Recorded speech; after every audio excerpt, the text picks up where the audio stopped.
Good morning, ladies and gentlemen. For biology class, this is the lesson on observations versus inferences. This video will be on YouTube, so feel free to go back and pause as much as you need to get this material. As I'm writing, please write along with me. That'll help you understand even more. And as we go through, I'll be coming around, so feel free if you have questions. Feel free to ask me questions if you're not understanding what these words mean, as we're going to talk about the difference between observations and inferences. First, under observations, I want you to write the following. I see ... I feel ... I hear ... I smell ... Okay, and what you're smelling. And here we're using, oh, and of course the other five senses. I taste. Go ahead and write those in. We are using our five senses here to do observations. Observations are simple. It's just what we see. So if I look at this picture, what is something that I see? I see a girl. So an example of an observation would be I see a girl. You could talk about colors. So when you're doing observations, next to the word see, I'll write colors. You could talk about shapes. All right, just simple things about what you see.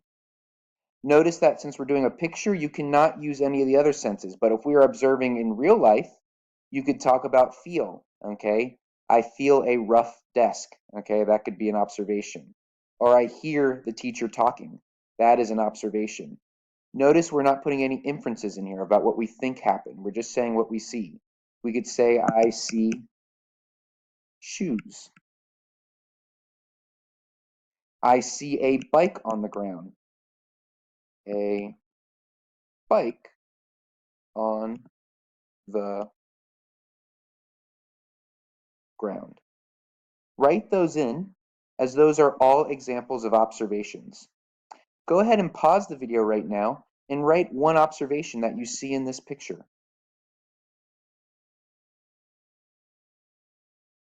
As you click play, again, what observation did you see? It could vary, of course.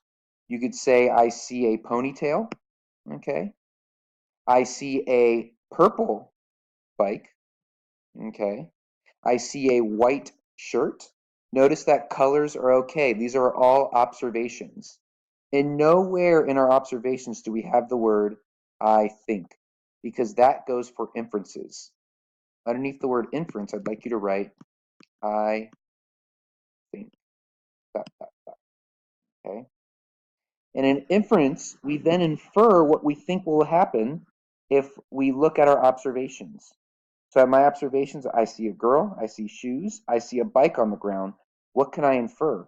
I could say I think, or I infer that the girl fell off her bike. That is an example of an inference. So inferences are what we think is happening in the picture. So I want you to pause the video again, and I want you to write one inference about what you think happened in this video, in this picture.